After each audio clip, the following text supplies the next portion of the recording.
గత కొద్ది రోజులుగా పాలకుర్తి నియోజకవర్గ కాంగ్రెస్ పార్టీలో అంతర్గత గొడవలు మొదలవుతున్నట్టుగా తెలుస్తుంది. 2 రోజుల క్రితం కూడా కాంగ్రెస్ పార్టీకి సంబంధించినటువంటి కొంతమంది వ్యక్తులు కూడా ఇక్కడ ఝాన్సీ రెడ్డి ఎవరైతే పీసీసీ ఉపాధ్యక్షులన్నారో తన అనుచరులే కొంతమంది ఇబ్బందికర వాతావరణాన్ని సృష్టిస్తున్నారు. స్థానిక సంస్థల ఎన్నికలు సమీపిస్తున్న కొద్దీ ఎందుకు ఈ పరిణామాలు దారితీస్తున్నాయో ఇక్కడ నిన్న మొన్న జరిగినటువంటి పరిణామాల నేపథ్యంలో ప్రస్తుతానికి కాంగ్రెస్ నేతలు కూడా ఇక్కడ సమావేశమై మీడియా సమావేశం నిర్వహించారు. ఆ మీడియా సమావేశంలో కూడా దానికి జరిగినటువంటి పరిణామాల మీద కొన్ని చర్యలకు ఉపక్రమిస్తున్నటువంటి నేపథ్యంలో అసలు ఏం జరుగుతుంది కాంగ్రెస్ పార్టీలో, పాలకుర్తి కాంగ్రెస్ పార్టీలో ఇప్పుడు రాబోయే ఎన్నికలను దృష్టిలో పెట్టుకుని ఎటువైపు వెళ్తుంది దీని ప్రయాణం అన్నటువంటి కోణంలో ఆలోచిద్దాం. ప్రస్తుతానికి మండల అలాగే రాష్ట్ర స్థాయి నాయకులు కూడా కాంగ్రెస్ పార్టీ వాళ్ళు ఉన్నారు. తొర్రూరులో పెట్టినటువంటి మీడియా సమావేశంలో ప్రస్తుతం మండల అలాగే జిల్లా నాయకులతో కూడా మనం మాట్లాడేటువంటి ప్రయత్నం చేద్దాం. అసలు టౌన్ ప్రెసిడెంట్ మీరు కాంగ్రెస్ పార్టీలో ఉంటున్నారు. ఇప్పటి వరకు గత కొద్ది రోజులుగా జరుగుతున్నటువంటి పరిణామాలు అంటే ఇంటి వ్యవహారమే సరిగా లేదు, బయటికి వెళ్తే ఇంకా ఎట్లాంటి ఇబ్బందులు ఉన్నాయి, రాబోయే స్థానిక సంస్థల ఎన్నికల్లో కూడా చేదు అనుభవం ఎదురవుతుంది అన్నటువంటి ఒక వార్తలు వస్తున్నటువంటి నేపథ్యంలో అసలు మీరు ఏం చెప్పదలుచుకున్నారు? అసలు మీ కాంగ్రెస్ పార్టీ పరిస్థితి ఈ పాలకుర్తి నియోజకవర్గంలో పటిష్టంగా ఉందా, లేకపోతే విభేదాలతోటి అంతర్గత విభేదాలతోటి కకావికలమయ్యేటువంటి పరిస్థితులు ఉన్నాయా? కొంతమంది నాయకులు కావాలని కట్టుకట్టుకొని మా మేడంను చాలా భయనం చేయడం జరుగుతుంది. కాంగ్రెస్ పార్టీ ఇక్కడ తొర్రూరు పట్టణ కేంద్రంలో చాలా స్ట్రాంగ్గా ఉంది. వచ్చే స్థానిక సంస్థల ఎలక్షన్స్ వస్తున్నాయి కావున జనాలలో లేని అలజడి నుంచి వాళ్ళ వ్యక్తిగత గొడవలను పార్టీకి రుద్ది జనాల్లో అలజడి చుట్టాలని చూస్తున్నారు. ఇప్పుడు మమ్మల్ని అందరూ చూస్తుంటే కూడా అర్థమవుతుంది కాంగ్రెస్ పార్టీ అనేది ఒక కుటుంబంలాగా మీ అందరం కూడా ఈ రోజు వరకు ఇక్కడ కలిసే ఉన్నాము. పాత వాళ్ళము కొత్త వాళ్ళము కూడా కలుపుకొని కూడా పార్టీ కార్యక్రమాలు చేయడం జరుగుతుంది. రేపు రాబోయే ఎలక్షన్లో కూడా ఈ తొర్రూరు మున్సిపాలిటీలో 16 వార్డులు ఖచ్చితంగా గెలిపించుకొని తీరుతామని తెలియజేస్తున్నాను. ఓకే, ఇక్కడ వీళ్ళు కొంతమంది ఏంటంటే ఆల్రెడీ మేము గతంలో పార్టీలో ఎవరైతే గెలుపుకు కృషి చేశామో మేమందరము కూడా ఒకవైపు ఉన్నామని చెప్పి సమాచారం మాత్రం బయటికి వెళ్తుంది. నిజంగా అప్పుడున్నటువంటి ఎవరైతే ఝాన్సీ రెడ్డి గారి గెలుపుకి అలాగే యశస్వి రెడ్డి గారి గెలుపుకి కృషి చేసినటువంటి టీం అసలు మీతోటే ఉందా, లేకపోతే ఇప్పుడు పక్కదారి పట్టిపోయి ఇట్లాంటి వ్యతిరేక కార్యక్రమాలు చేపడుతున్నారా? మేడం వచ్చినప్పటి నుండి ఇప్పటి వరకు మీడియా మిత్రులకు ధన్యవాదాలు తెలియజేసి చెప్పేది ఏంటంటే పార్టీకి అప్పుడు ఏ రకంగానైతే కష్టపడ్డారో వాళ్ళు ఖచ్చితంగా ఉన్నారు. ఎవరో కొంతమంది ఆ రకంగా మనస్పర్ధలు ఏదో భేదాభిప్రాయాలతోటి వేరే చిల్లరగా మామూలుగా ఏదో విషయాలు మాట్లాడితే దాన్ని పట్టించుకోవద్దు. ఇప్పటి వరకు పార్టీ బాగా స్ట్రాంగ్గా ఉంది. ఇప్పుడు వచ్చే పంచాయతీ ఎన్నికలలో స్థానిక సంస్థల్లో మొత్తం విజయవంతం అవుతాం. ఖచ్చితంగా అన్నిటికన్నీ సాధించి ముందు పోతామని తెలియపరుస్తున్నాం. ఓకే, ఇప్పుడు తిరుపతి రెడ్డి అయితే ఎవరైతే ఆరోపణలు చేస్తున్నారో ఝాన్సీ రెడ్డి గారు అసలు అంటే సీనియర్ కార్యకర్తల మీద పనిచేసిన వాళ్ళ మీద అసలు కాన్సన్ట్రేషన్ పెట్టట్లేదు, కొత్తగా బయట నుంచి వచ్చినటువంటి వాళ్ళ మీద దృష్టి పెడుతుందని చెప్పి అంటున్నాను. నిజంగా అది పాసిబుల్ అవుతుందా? ఎందుకంటే గెలిపించినటువంటి వాళ్ళ మీద ఖచ్చితంగా స్వామి భక్తి చూపించాల్సి ఉంటుంది. కానీ ఎందుకు ఇంత గ్యాప్ ఎందుకు వచ్చింది అనుకోవచ్చు? ఇప్పుడు వారిలో ఉన్న భేదాభిప్రాయాలు మాకు తెలియదు. మాకైతే ఇప్పటి వరకు గెలిచిన కానుండి మా ఝాన్సీ మేడం కానీ ఎమ్మెల్యే గారు కానీ ఖచ్చితంగా సముచితమైనటువంటి స్థానం కల్పిస్తుంది. మాకు ఇచ్చేటువంటి గౌరవాన్ని మాకు ఇస్తుంది. ఓకే, ఇప్పుడు తిరుపతి రెడ్డి కానీ హరిప్రసాద్ కానీ ఇంకా కొంతమంది ఎవరైతే ఉన్నారో వాళ్ళందరూ అంటే వాళ్ళే వెళ్తున్నారా, మరి వాళ్ళతో ఉన్నటువంటి కార్యకర్తలు కూడా వాళ్ళ వైపు ఉన్నారా? వాళ్ళతోటి ఎవరు ఉన్నారో మాకు తెలియదు, కానీ మేమైతే మా పార్టీ అయితే ఎవరు పోలే. మీరు చెప్పండి సార్, ఇప్పటివరకు అయితే ఇంత లుకలుకలు మొదలవుతున్నటువంటి టైంలో ఇప్పుడు స్థానిక సంస్థలు ముందుకు వస్తున్నాయి. ఇట్లాంటి అంతర్గత విభేదాలు కనుక బయటికి వస్తే మాత్రం మళ్ళీ అంటే ఎదుటి వాళ్లకు లాభం చేకూరుస్తుంది అన్నటువంటి ఒక ఆలోచనలు అందరిలో కలుగుతూ ఉంటాయి. అట్లాంటప్పుడు మరి ఈ నాయకుల మీద కానీ ఎట్లాంటి చర్యలు తీసుకుంటూ ఉంటారు? ఎట్లాంటి వాతావరణం ఉంటే మళ్ళీ రేపు స్థానిక సంస్థల ఎన్నికల్లో మీరు ముందుకు పోయేటువంటి అవకాశం ఉంటుంది? ఆర్టీవీ యజమానులకు నమస్కారం. ఇప్పుడు ఇది ఏమవుతుందంటే చిన్న విషయం, కుటుంబంలో మాట్లాడుకునే విషయం లేక చిన్న విషయాన్ని కావాలని ఇద్దరు నాయకులు మీడియా ముంగట మాట్లాడి పార్టీని బదనాం చేసే కార్యక్రమాలు. చిన్న ఏమైనా తప్పులు ఉంటే మేడం కానీ మేము కానీ బ్లాకులో కానీ వాళ్ళని ఎక్కడ కించబడిసి ఉంటే చెప్పుకోవాలి, నాడుగోడ మధ్యలో కూర్చోవాలి, పార్టీ పద్ధతిలో మాట్లాడుకోవాలి. కానీ రోడ్ ఎక్కి అంగట్లా మాట్లాడుకునే మాటలు కావు కదా. దాన్ని బట్టే మాకు ఈ నాయకుల కోపం వస్తుంది తప్పితే వాళ్ళు కాంగ్రెస్ పార్టీలో పనిచేశారు, అప్పుడు మేడంతో పనిచేశారు, మేము పక్క వాళ్ళు పనిచేశారు, మేము కాదంటలేవు. కానీ చేసిన ఫలితం లేకుండా ఇప్పుడు స్థానిక ఎలక్షన్ల ముంగట మా మెడలు ఇచ్చినట్టు అయితే లేవా, అలాంటి మాట్లాడొద్దు అనేది చెప్తోంది ఝాన్సమ్మ కూడా. ఒకవేళ ఇప్పటికి కూడా కలిసి మాతోటి పనిచేస్తే ఝాన్సమ్మకు ఇష్టమే, రావచ్చు, మాట్లాడవచ్చు. కానీ ఇట్నే గాడి తప్పి ఈ ముచ్చట్లే మాట్లాడితే మాత్రం బాగుండదు. ఎందుకంటే మాకు ఇక్కడ నాయకుడు ఎవరు లేనప్పుడు పార్టీని వదిలిపెట్టిపోయినా కానీ ఇక్కడ ఉన్న నాయకులు 4-5 పార్టీని మోసుకొని అచ్చన మేము కూడా రేవంత్ రెడ్డి ముఖ్యమంత్రి కానప్పుడు పిసిసి ఉన్నప్పుడు పోయి ఆయన కాళ్ళు బట్టి మాకు నాయకులను పంపండి, మాకు దిక్కెవ్వలేరని కొట్లాడిన దాంట్లో నేను మొదటి వ్యక్తిని. అది రేవంత్ రెడ్డి దగ్గర కూడా ఉన్నది. కాబట్టి మేము పార్టీకు మమ్మల్ని మేడం ఎట్లా దూరం చేస్తుంది, ఒకవేళ మీకు దూరం చేయవచ్చు, కానీ మీరు దూరం చేస్తే మీరు మాట్లాడుకోవాలి. కానీ ఎస్సీ ఎస్టీ బిడ్డలని మమ్మల్ని అటు ఇటు మన అడవిలో మోదు కట్టే మెత్తగా ఎవరంటే ఎస్సీ ఎస్టీలేనా మీకు దొరికేది? మమ్మల్ని వాడుకున్నాడు కరెక్ట్ కాదు.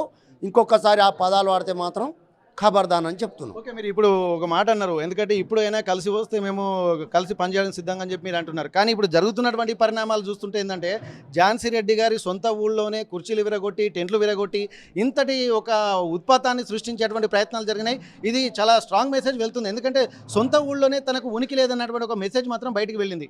అట్లాంటప్పుడు మరి వీళ్ళు మిత్రులు కలిసి పనిచేస్తారని అనుకుంటున్నారా మీరు? ఇప్పుడు దయాకర్ రావు మినిస్టర్ దావా చేసిండు, తన ఊళ్ళో సర్పంచ్ గెలవాలి. చిన్న చిన్న పార్టీలు ఉంటాయి, అది పెద్ద తప్పు పట్టుకోవాల్సింది కాదు. చిన్న చిన్న వాళ్ళు తెలియకనో వాళ్ళు వీళ్ళు చేస్తారు. కానీ పోతా అంటే ఉన్నది, పోతా అంటే కలిసిపోతుంది. ఇంతకంటే కత్తులు పట్టుకొని కుర్చీలలో పట్టుకొని తనుకున్న లేరా? పార్టీలో మళ్ళీ ఒక కాడ ఒక కుర్చీలో కూర్చొని ఇద్దరు ప్రచారాలు చేస్తలేరా? ఇది పార్టీ విషయాలు, ఎవరికి ఏమైనా వేరే వ్యక్తిగత విషయాలు కావు కదా. కాబట్టి చెర్లపాలలో చిన్న విషయం, అది ఏదో దాన్ని మీడియా ఎక్కువ చేసింది, అది అంతవరకు కూడా జరగలే, రేపు కూడా జరగబోదు. ఇప్పుడు కూడా అంటుందమ్మ, మాట్లాడదాం రాండి అంటున్నాం, కూర్చుందాం, పార్టీ మా కల్చర్తో వద్దన్నాం. కానీ ఇట్టేకంగా కొనసాగితే ఊకోం కాంగ్రెస్ పార్టీ కార్యకర్తలు. ఓకే, ఇప్పుడు మార్కెట్ కమిటీ చైర్మన్గా ఉన్నటువంటి తిరుపతి రెడ్డి, ఒక టీపీసీసీ ఉపాధ్యక్షులుగా ఉన్నటువంటి ఝాన్సీ రెడ్డి గారి మీదనే ప్రత్యక్షంగా వాగ్బాణాలు సంధిస్తున్నారు. అసలు నిజంగా ఈ ర్యాపో కానీ ఈ స్థాయి సరిపోతుంది అనుకుంటున్నారు? అసలు ఎందుకు అసలు తన కుటుంబ సభ్యురాలని అయినటువంటి ఆమె మీద ఎందుకు ఇంత ప్రత్యక్షంగానే ఒక యుద్ధం ప్రకటించినటువంటి వాతావరణమే ఎందుకు క్రియేట్ అవుతుందని మీరు అనుకుంటున్నారు? దీని వెనక ఏముంది అనుకుంటున్నారు? దాని వెనక ఏమున్నదంటే ఇప్పుడు మేడాన్ని ఒక ఎమ్మెల్యే స్థాయి ఉన్నాడు కూడా ఆ మాట అనలేరు. తిరుపతి రెడ్డి అనాల్సిన కారణం అంటే రక్త సంబంధంతో అనుకుంటారనేది ప్రజలు అనుకుంటారు, కానీ కక్షలతోటి కాదు. ఒక ఎమ్మెల్యేగా పోటీ చేసే క్యాండిడేట్ కూడా అంత మాట అనలేడు. ఆ అనుకునే జనాలు పబ్లిక్ ఏంటంటే రక్త సంబంధం కొడుకు లేకున్నారు కాబట్టి అనుకుంటారన్నదే ఊగాగానంలో. దాన్ని కూడా పెద్దగా ప్రజలు పట్టించుకుంటలేరు. ఎన్నడున్న వాళ్ళు ఒక్కటేటోళ్ళే, చిన్న సమస్య వాళ్ళు ఎగేస్తారని అనుకుంటారు. మీరు చెప్పండి బ్రదర్, ఇప్పటికే జరుగుతున్నటువంటి పరిణామాలను దృష్టిలో పెట్టుకుంటే అసలు చిన్న వయసులోనే ఒక ఎమ్మెల్యేగా గెలిచి ఒక భారీ మెజార్టీ, ఎందుకంటే ఒక ఉద్దండ పిండుడు అన్నటువంటి పేరు పొందినటువంటి ఎర్రబెల్లి దయాకర్ రావు మీద ఒక అతి మనవరాలు వయసు ఉన్నటువంటి ఆమెనే యశస్విని రెడ్డి గారు గెలిచిందంటే అది ఒక రాష్ట్రంలోనే ఒక చరిత్ర సృష్టించినటువంటి వాతావరణం. అట్లాంటప్పుడు ఒక ఉన్నతమైనటువంటి చరిత్ర ఈ గత 18 నెలల్లోనే ఇంత మసకబారిపోతుందన్నటువంటి విమర్శలు వస్తున్నటువంటి పరిస్థితి. దీనికి కారణం ఏందనుకుంటున్నారు? అసలు ఎక్కడ లోపం జరుగుతుంది? ఇది మీడియాకు తెలియంది కాదు, లేకపోతే ఇక్కడ ఉన్న పాలకుర్తి ప్రజలకు తెలియంది కాదు. వాస్తవానికి ఎర్రబెల్లి దయాకర్ రావు అనేటువంటి వ్యక్తి ఎవరైతే ఉన్నారో ఆయన గురించి నాకు కూడా చాలా బాగా ఎరికే. ఆయనకు వచ్చేటువంటి ఏదైతే టక్కుటమార విద్యలు ఉన్నాయో, జిమ్మిక్కులు లాజిక్కులు ఉన్నాయో అవి ఈ రోజు నుంచి కాదు. తాత వయసులో ఉన్నటువంటి దయాకర్ రావుని ఇలా మనవరాలి వయసులో ఉన్నటువంటి యశస్విని రెడ్డి గారు మామూలుగా కాదు, బుడదలో పందిని బొర్రించినట్టు బొర్రించి పడేసింది. ఆల్రెడీ అన్ని వేల మెజార్టీతోటి పడేసింది. కాబట్టి దాన్ని జీర్ణించుకోలేక, దాన్ని తట్టుకోలేక ఇవాళ ఏదైతే మనము ఒడ్డు మీద పడేసిన చేప గిలగిలగిల కొట్టుకుంటున్నాడు, కొట్టుమిట్టాడుతున్నటువంటి దయాకర్ రావు ఇవాళ ఆయన యొక్క టక్కుటమార విద్యలను ఇవాళ ప్రవేశపెట్టలే. వాస్తవానికి పాలకుర్తిలో ఆయనకున్నటువంటి యూట్యూబ్ ఛానళ్లతోటి, ఆయనకున్నటువంటి ఈ యొక్క కాన్స్టిట్యున్సీలో ఉన్నటువంటి అతిపెద్ద సామాజిక వర్గం లంబాడీల సామాజిక వర్గంతో, అందులో ఉన్నటువంటి కొంతమంది పిల్లల్ని ఏరుకొని మరి వాళ్ళతో మాట్లాడించుకుంటూ, యూట్యూబ్లలో మాట్లాడించుకుంటూ, లేకపోతే వాళ్ళ యొక్క రీల్స్ చేసుకుంటూ ఆ విధంగా ప్రయత్నం ఆనాడే మొదలుపెట్టిండు. అంటే ఇక్కడ తట్టుకోలేకపోతుండు, జీర్ణించుకోలేకపోతుండు. మళ్ళీ నేను వస్తానో రానో ఇక నా శేష జీవితం వచ్చిందనే భయంతో చేస్తుండు. దీని వెనకాల మొత్తం దయాకర్ రావు యొక్క కుళ్ళు కుతంత్రాల కుట్ర రాజకీయం దాగి ఉంది తప్ప మరొకటి కాదన్న విషయాన్ని ప్రజలకు తెలియజేస్తా ఉన్నాం వాస్తవానికి. ఓకే, మరి ఇక్కడ తిరుపతి రెడ్డినే టార్గెట్ చేసుకున్నాడు, ఎందుకంటే బయట వాళ్ళు విమర్శలు చేస్తేనేమో అనుకోవచ్చు, కానీ సొంత కుటుంబంలోనే అంటే కొడుకు అన్నటువంటిది అనేది మార్కెట్ కమిటీ చైర్మన్ ఇచ్చారన్నటువంటిది మీరే ఆరోపిస్తున్నారు. ఎందుకంటే కుటుంబంలోనే మార్కెట్ కమిటీ చైర్మన్ ఇచ్చారన్నటువంటి ఒక అసంతృప్తి మిగిలిన కార్యకర్తల్లో కూడా ఉంది, ఇంటి వర్గాలకి అని చెప్పి. అట్లాంటప్పుడు ఇంత ప్రయారిటీ ఇచ్చినటువంటి తన కొడుకు వరుస అయినటువంటి తిరుపతి రెడ్డినే ఎందుకు ఇంత ఇనిషియేషన్ తీసుకుంటారు అనుకోవచ్చు? దీని వెనుక ఏ స్ట్రాటజీ ఉంది అనుకుంటున్నారు? వాస్తవానికి మీరు చెప్పినట్టు సొంత కొడుకు లాంటోడు వారసుడు అని ప్రకటించారని ఇదివరదాకా మావాడే చెప్పిండు, మా నాయకుడే చెప్పిండు. వాస్తవానికి అటువంటి వాడినే దూరం పెట్టేంత కర్మ ఏం చేసుకున్నాడు తిరుపతి రెడ్డి అనే విషయాన్ని ఈరోజు మీడియా పరిశోధించాలని చెప్పేసి కూడా మనస్ఫూర్తిగా కోరుకుంటున్నా. ఎందుకనంటే ఒక కొడుకు లాంటి దూరం చేస్తారా?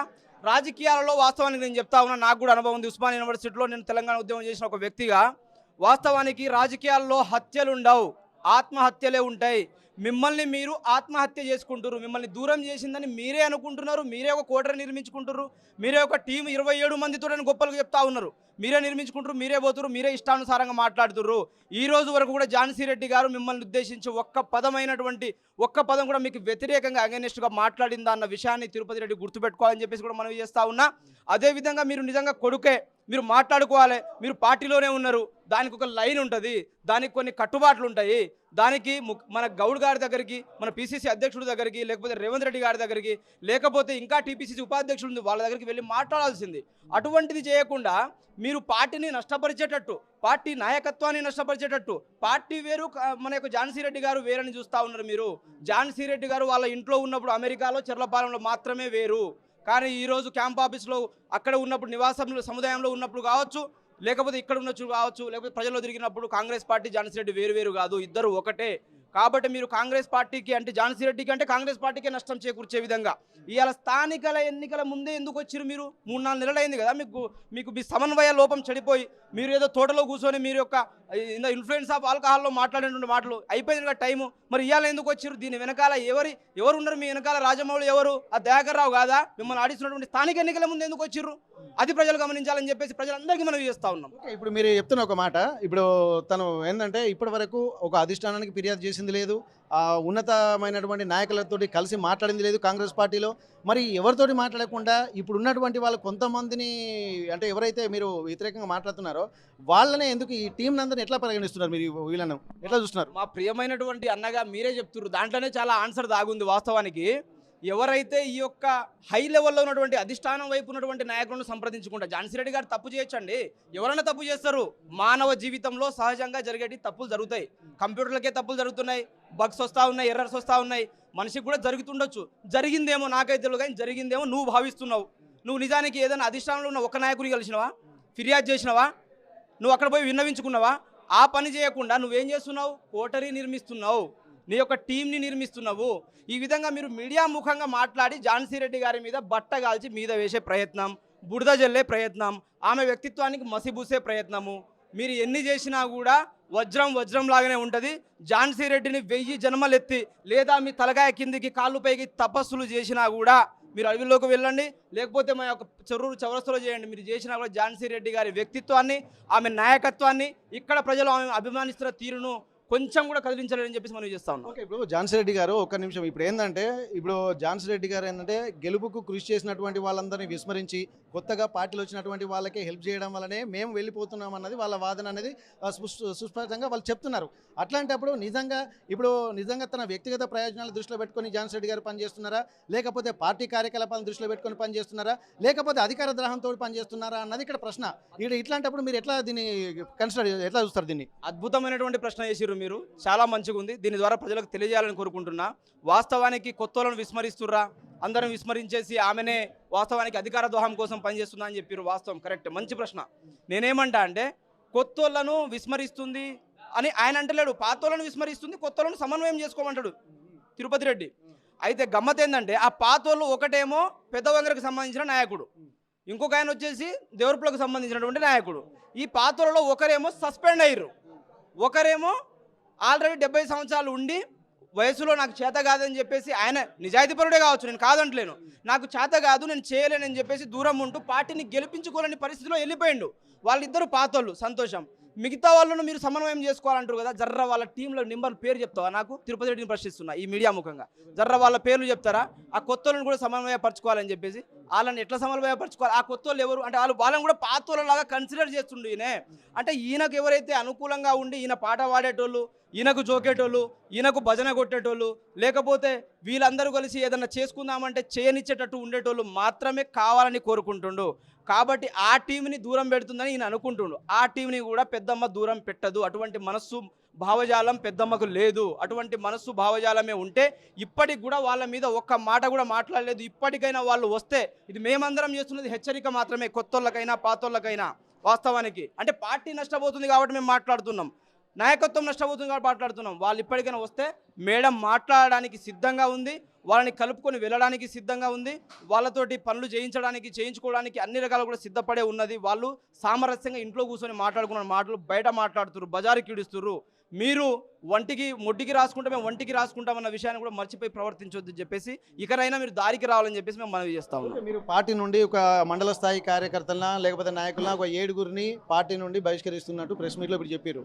అసలు దానికి కారకులైనటువంటి వాళ్ళను ఉపేక్షిస్తున్నటువంటి పరిస్థితి, మరి అధిష్టానం కూడా వీళ్ళ మీద ఏమైనా చర్యలు తీసుకుంటుందా, లేకపోతే వీటితో సరిపెట్టి హెచ్చరికలు పంపేటువంటి ప్రయత్నం చేస్తుందా, ఎట్లా ఉండబోతుంది? తప్పకుండా మీరు అడిగిన ప్రశ్నకు సమాధానం ఏంటంటే, ఏదైతే ఇవాళ 7-6 ఏదైతే బహిష్కరణకు గురి చేశారో అది ఈరోజు మండల స్థాయిలో మండల నాయకుడు, మండల అధ్యక్షుల యొక్క చేతిలో, అదేవిధంగా ఈ యొక్క బ్లాక్కు సంబంధించిన నాయకుడి చేతిలో ఉన్నటువంటి అంశం. కాబట్టి వాళ్ళు మాట్లాడినటువంటి మాటలు పార్టీకి భంగం చేకూర్చేటట్టు, పార్టీకి నష్టం స్థానిక ఎన్నికల ముందే కాబట్టి, లేకపోతే ఆలోచించే వాళ్ళేమో. కాబట్టి వాళ్ళని సస్పెండ్ చేయడం జరిగింది వాస్తవానికి. కానీ మిగతా మీరేవైతే అంతకంటే ఎక్కువ మాట్లాడిన వాళ్ళు ఉన్నారో అని అన్నారు కదా, వాళ్ళు డెఫినెట్గా వాళ్ళు బహిష్కరణకు గురవుతారా లేదా అనేది ఈరోజు హెచ్చరికలతో జారవుతుంది. హెచ్చరికలు చేశాము, ఇకనైనా మిమ్మల్ని మీరు మార్చుకోండి అని చెప్పేసి మేడం కూడా ఒక ఛాన్స్ ఇచ్చేటువంటి అవకాశం కనబడతా ఉంది. కాబట్టి వాళ్ళు వెళ్ళి మాట్లాడుకుంటే సరే, లేకపోతే వాళ్ళ మీద కూడా వాస్తవానికి ప్రక్రియ కొనసాగుతూ ఉన్నది. ఆ ప్రక్రియ కొనసాగకుండా ఉంటే వీళ్ళే ఇంకా ఎక్కువ మాట్లాడితే మేమే వెళ్ళి కంప్లైంట్ చేస్తాము, పార్టీకి నష్టం జరగనీయం, అధిష్టానానికి మేమే వెళ్తాం, అందరం కలిసి వెళ్ళి వాళ్ళని సస్పెండ్ చేసేటువంటి కార్యక్రమం చేసే విధంగా మేము అప్లికేషన్ చేస్తాం. ఇప్పుడు మీ టీపీసీసీ ఉపాధ్యక్షురాలు ఝాన్సీ రెడ్డి గారు కూడా నిర్ణయం తీసుకునేటువంటి అవకాశం ఉంటుంది, మేడం నిర్ణయం తీసుకుంటారా మరి దీని మీద? తప్పకుండా. ఎందుకనంటే ఎవరికైనా ఒక గీత గీసుకుంటే దానికి హద్దులు అంటూ ఉంటాయి వాస్తవానికి. కాబట్టి వారి యొక్క ఝాన్సీ రెడ్డి గారి యొక్క సహనాన్ని, ఆమె ఓపికను వీళ్ళు పరీక్షించొద్దు అని చెప్పేసి వీళ్ళని నేను వేడుకుంటా ఉన్న వాస్తవానికి. ఇకనైనా మీరు కాస్తో కూసో పిఎస్సిఎస్ చైర్మన్లుగా, లేకపోతే ఇక్కడ సర్పంచ్లుగా, వార్డు మెంబర్లుగా, లేకపోతే ఇక్కడ జనాల్లో మండల నాయకులుగా, గెలిచిన నాయకులుగా మీరు చలామణి ఉన్నారు. కాస్తో కూస్తో మీకు ప్రజలలో కొంత పేరు అనేది ఉంది, అది వాస్తవమే. దాన్ని కాపాడుకోండి, అందరూ మిమ్మల్ని అనుసరిస్తారు. ఇకనైనా మీరు ఎటువంటి పొరపాటు జరిగితే మీరు Jhansi Reddy garu not only incharge of Palakurthi constituency, she's TPCC vice president of total Telangana స్టేట్కి. కాబట్టి మీరు హ్యాపీగా తనకే వెళ్ళి చెప్పండి. ఆమెనే ఏమన్నా తప్పులు చేసి ఉంటే ఇది కాదు బిడ్డ ఇది అని చెప్పేసి సర్ది సమాధానం చెప్తుంది కదా. ఆ పని చేయకుండా మేము ఇట్లా చేస్తాం, మేము ఆమెకు అగెనిస్ట్గానే వెళ్తాము అని చెప్తే వాస్తవానికి ఆమెకు చేస్తున్నారంటే మీరేమో అనుకుంటారు ఝాన్సీ రెడ్డికి ఝాన్సీ రెడ్డి వ్యక్తి కాదు, ఆమెకు శక్తి, ఆమె కాంగ్రెస్ పార్టీ ఉపాధ్యక్ష పదవికి ప్రతిరూపం. తనని మీరు అట్లా తూలనాడడం అనేది మంచిది కాదు, అది పార్టీకి నష్టం. కాబట్టి అధిష్టానానికి మీరు ఎంత చెప్తారో, మీరు అంతకంటే ఎక్కువ తప్పులు చేసిరు, మేము కూడా అందరం చెప్పడానికి సిద్ధంగా ఉన్నాం. ఇకనైనా మారండి అని హెచ్చరిస్తా ఉన్నాం. ప్రస్తుత స్థానిక సంస్థల ఎన్నికలు రాబోతున్న టైంలో ఎట్లా ఉంది మీ పరిస్థితి ఇప్పుడు? వాస్తవానికి స్థానిక ఎన్నికలకు ఈ చిన్న విషయాలకు ఎటువంటి సంబంధాలు లేవు. ఇవి చిన్న విషయాలు, నేను చెప్తున్నా కదా. ఎందుకంటే ఇట్లాంటి అంతకంటే ఎక్కువ రెట్టింపులు చూసినాం మనం. అదే దయాకర్ రావుని ఇక్కడ మొండ్రాయిలో ఉరికిచ్చి కొట్టిర్రు, అదేవిధంగా రేగుల తండలో ఉరికిచ్చి కొట్టిర్రు ఇంతకుముందు వాస్తవానికి స్థానిక ఎన్నికలలో ఇంతకు ముందు వాస్తవానికి. అంటే అటువంటి చూడు జరిగినాయని చెప్తున్నా నేను. ఇది వాస్తవానికి ఉరికి చూడలేదు, ఏం లేదు. వాళ్ళే ఏదో కొన్ని ఇష్యూస్ తెస్తున్నారు, కానీ ఇది ప్రభావం చూపుతుందని నేను అనుకోవట్లేదు. ఎందుకంటే ఇక్కడ స్థానికంగా బలంగా ఉన్నాం కాబట్టే, బలంగా గట్టిగా కొట్టినాం కాబట్టే మదపుట్ట కింద పడ్డది. అదేవిధంగా మేము కొన్ని 50,000 పైచులు కదా మెజార్టీ తెచ్చుకుంది. ఈరోజు ఝాన్సీ రెడ్డి గారి నాయకత్వంలో గ్రామాన మండల కోఆర్డినేటర్, క్లస్టర్ కోఆర్డినేటర్లు ఉన్నాం. ఇవాళ మేము అందరూ వ్యూహాలకు ప్రతి వ్యూహాలు, వాళ్ళ యొక్క ఎత్తులకు పై ఎత్తులు అన్ని వ్యూహాలకు ప్రతి వాళ్ళు రచించుకుంటా కాంగ్రెస్ పార్టీని మేమందరం కూడా కాపాడుకొని మా యొక్క ప్రతి గ్రామంలో కూడా కాంగ్రెస్ పార్టీని బీభత్సమైనటువంటి మెజార్టీతో గెలిపించుకున్నటువంటి ఎటువంటి నష్టం అయితే లేదు. కాంగ్రెస్ పార్టీకి కాన్స్టిట్యున్సీలో ఎటువంటి ఒకరిద్దరు ఇట్లా మాట్లాడడం తప్ప నష్టం లేదు, ప్రజలందరూ తెలుసు. ప్రస్తుతం గత కొద్ది రోజులుగా పరిస్థితులను గమనించినట్టయితే ఇప్పటి వరకు కొన్ని అంతర్గత లుకలుకలు ఉన్నది వాస్తవమే. కాకపోతే కొద్దిగా స్ట్రాటజికల్గా, ఒక వ్యూహాత్మకంగానే కాంగ్రెస్ పార్టీ ప్రతిష్టను దెబ్బతీసేటువంటి కుట్రలు జరుగుతున్నాయి. అందులో భాగంగానే మొన్న జరిగినటువంటి పరిణామాలుగా వీళ్ళు అభివర్ణిస్తున్నారు. ఏదేమైనప్పటికీ కూడా కాంగ్రెస్ పార్టీ ఇప్పటి వరకు ఒక నాయకత్వ లోపం అనేది కూడా ఇక్కడ ఉన్నటువంటి నేపథ్యంలో ఝాన్సీ రెడ్డి గారి రూపంలో నాయకత్వం వచ్చిన తర్వాత ఇప్పటి వరకు అందరూ సమిష్టి కృషితోటి గెలిపించుకున్నాము, ఒక 50,000 పైచిలకు మెజార్టీతోటి గెలిపించుకున్నాము. కానీ దాన్ని మళ్ళీ తులనాడేటువంటి విషయంలో ఎవరు పార్టీకి సంబంధించి అంతర్గత వ్యవహారాల్లో దృష్టి పెట్టి చిచ్చు పెట్టేటువంటి ప్రయత్నం చేసిన వాళ్ళను సస్పెండ్ చేస్తామని చెప్పి అంటున్నారు. అందులో భాగంగానే మండల స్థాయికి సంబంధించినటువంటి ఒక 7గురిని సస్పెండ్ చేసినటువంటి పరిస్థితి. మరోవైపు ఇక్కడ ఉన్నత స్థాయిలో కూడా ఇక్కడ మార్కెట్ కమిటీ చైర్మన్గా ఉన్నటువంటి తిరుపతి రెడ్డి విషయాన్ని కూడా అధిష్టానం దృష్టికి తీసుకెళ్తాము, ఎప్పుడు కూడా తన సమస్యలపై అధిష్టానం దృష్టికి తీసుకువెళ్లకుండా అంతర్గతంగా కొన్ని లోపాయకర ఒప్పందాలు బంధకాలు జరుగుతున్నాయి కాబట్టి ఇక్కడ పార్టీ అధిష్టానం సీరియస్గా ఉంటున్నమాట వాస్తవమే. దాన్ని దృష్టిలో పెట్టుకొని సమస్యలను పరీక్షించుకోనే బదులు దాన్ని జటిలం చేసుకునేటువంటి ఒక అనాలోచితమైనటువంటి విధానాల్ని కొందరు అవలంబిస్తున్నారు. దీనివల్లనే పార్టీకి నష్టం జరగబోతుంది. రాబోయే స్థానిక సంస్థల ఎన్నికల్లో ఎట్లాంటి చర్యలు ఉపేక్షించబోమని చెప్పి అంటున్నారు. గతంలో ఎట్లాంటి మెజార్టీతో సాధించుకున్నామో దానికి మించి స్థానిక సంస్థల ఎన్నికల్లో మరోసారి ఒక విజయదుంది మోగించాలన్నటువంటి ఒక కృషితోటి అందరం కలిసి పనిచేయాలన్నటువంటి ఒక ఆలోచనలు మాత్రం ఇక్కడ కాంగ్రెస్ పార్టీలో కొనసాగుతున్నట్టుగా తెలుస్తుంది.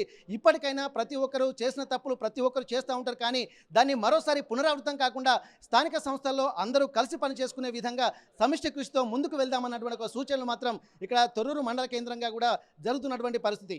అసలైన తొలి వెలుగు. ఫాలో వాట్సాప్ @తొలి వెలుగు official.